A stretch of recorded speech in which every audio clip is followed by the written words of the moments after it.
भूमिहार समुदाय को लेकर अशोक चौधरी जी, आपका जहानाबाद में दिया गया बयान न केवल अनुचित है, बल्कि यह समाज में विभाजन और असंतोष को बढ़ावा देने वाला है।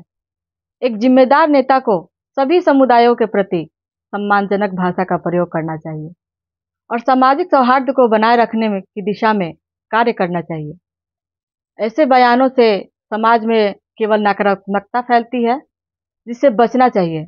जहां तक वोट देने की बात है, जिसको लेकर आपने अपनी पीड़ा व्यक्त की है, तो सिर्फ भूमिहार ही नहीं, वर्तमान समय में लगभग सभी जातियों में यह जागरूकता शुरू हो गई है कि वोट अब उसी को करेंगे जो सर्व समाज की बात करे, जो विकास की बात करे, जिसके अंदर आम जनता की पीड़ा को समझने की क्षमता हो और उसके निवारण के लिए समय हो। इसलिए किसी भी जाति के वोटर किसी के बंधुआ मजदूर नहीं है कि अपने वोट को आपके हिसाब से पोल करें। जहां तक मैं समझती हूं, जहानाबाद के भूमिहार समुदाय के लोग जदयू के एक अयोग्य नेता को दोबारा मौका न देकर बहुत ही सही कार्य किया है और इसके लिए जहानाबाद के सम्मानित भूमिहार धन्यवाद के पात्र हैं।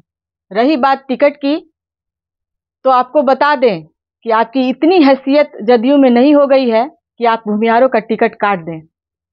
यही कारण है कि आपकी पार्टी ने भी आपके इस बयान से किनारा कर लिया है।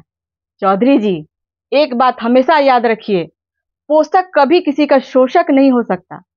इसलिए जिनके गोद में आप खेलकर बड़े हुए हैं, जैसा कि आपने खुद ही स्पष्ट किया है कि आप भूमिहार के गोद में पले बढ़े हैं, तो कम से कम उस गोद को लात मारने का काम तो मत कीजिए।